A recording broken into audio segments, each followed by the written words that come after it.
I'm Mr. Gunjan Mukherjee. I would like to present today a session on data structure specially. Students, you know all that what the data structure is. So basically, I would like to explain some concepts of data structure today. Normally, we know that if we consider the data structure, suppose this is data structure. Data structure can be divided into two important parts. One is called linear, other is called non-linear. Now, data structure is actually the structure that takes into consideration the organization of data so that data can be inserted and can be taken out. Now, this is chiefly divided into two categories, linear and non-linear, that I told you. So, under the linear data structure, some categories if we define, there may be array, then stack, then queue, linked list comes. Under the nonlinear part, tree, graph are very important kind. Now, today we are going to discuss and the basic principles and the working of stack. Now, what is stack?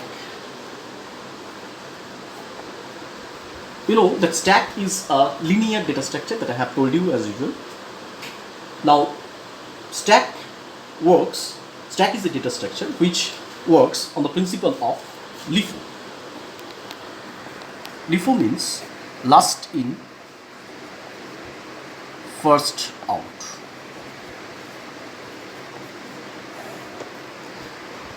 Now, basically, when any element is put into the stack, then this operation is called the push operation,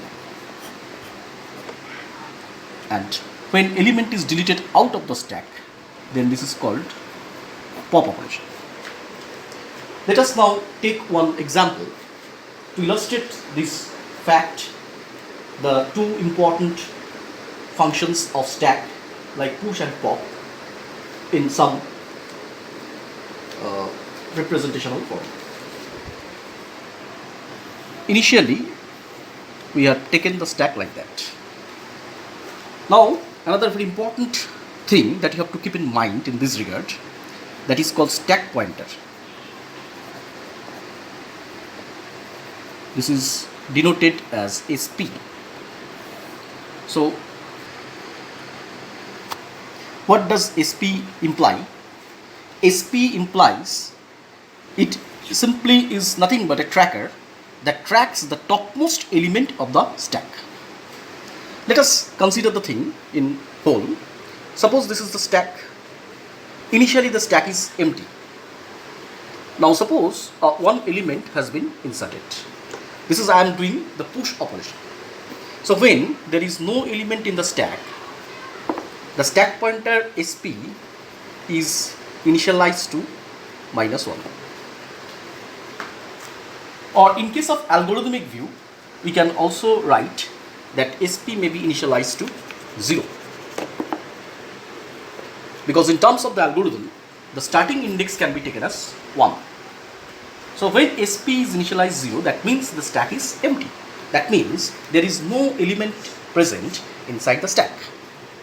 Now I am applying the push operation into the stack. Say element A is to be inserted into the stack. Then what will you do? SP will be first incremented and the new value of SP will be 1. That means now SP is initialized with respect to the stack and SP is pointing to the very first cell of the stack.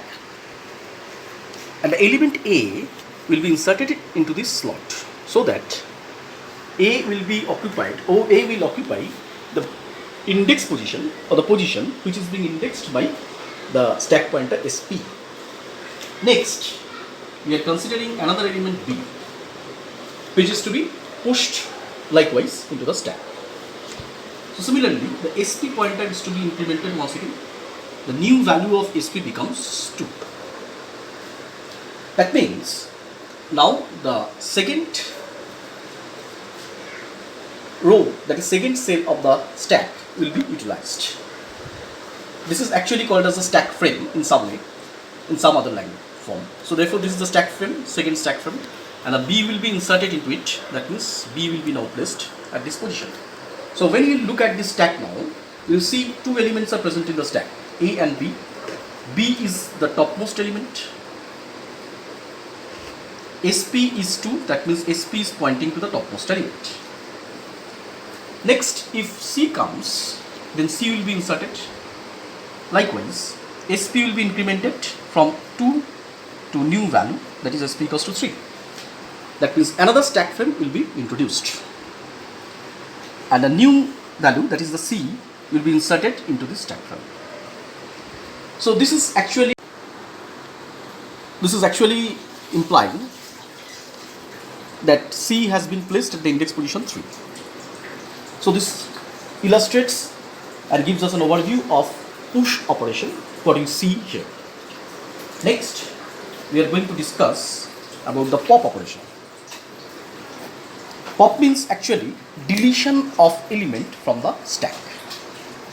Let's see by taking one example that what will be the behavior of the stack and the corresponding stack pointer, that is stack SP, in case of the pop operation.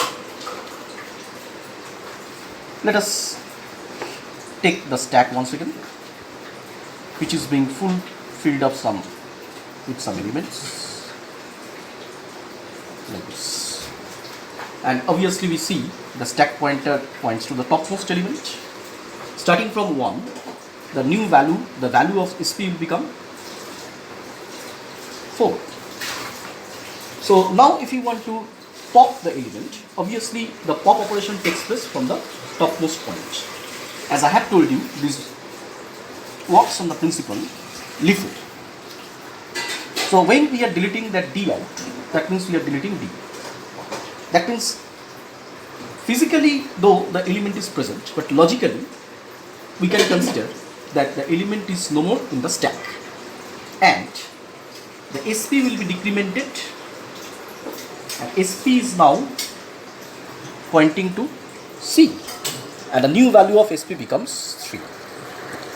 This tells us the fact that now C becomes the topmost element of the stack, and SP is pointing to the topmost element. That's why the value of SP has been decremented down from 4 to 3. Next time, if you want to delete or pop, suppose we are popping the element C out of the stack.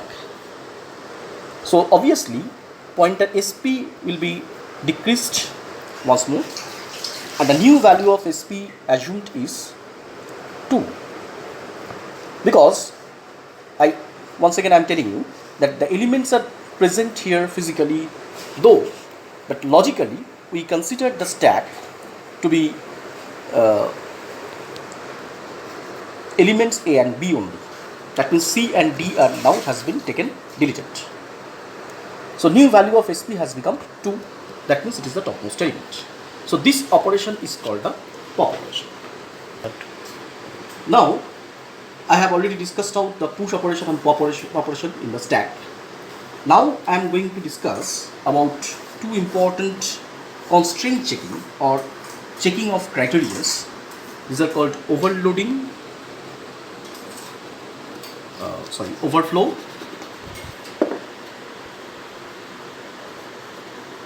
and underflow condition. These two conditions are very much vital while the push and pop operations are going on. First we'll see what does that overflow condition mean. Let us take the stack like that.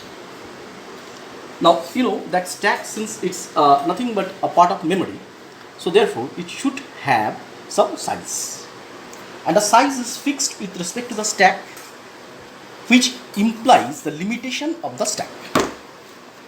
Like in this case, if we consider the stack has capacity 1, 2, 3, 4, has a capacity of 4 elements. That means the size of the stack can be taken as 4.